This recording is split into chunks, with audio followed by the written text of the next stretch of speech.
આગળ વાત કરીશું સુરતથી સમાચાર સામે આવી રહ્યા છે, જ્યાં કરુણા અભિયાન વર્ષ 2025ની શરૂઆત.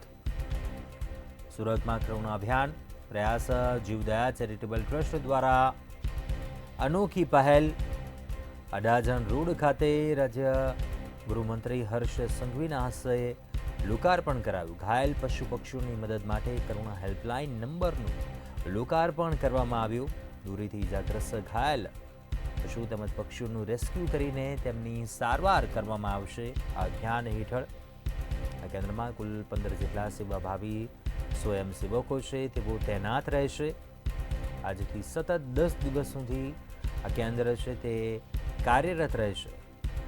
અડાજણ રોડ ખાતે રાજ્ય ગૃહમંત્રી હર્ષ સંઘવીના હસ્તે લોકાર્પણ કરવામાં આવ્યું છે.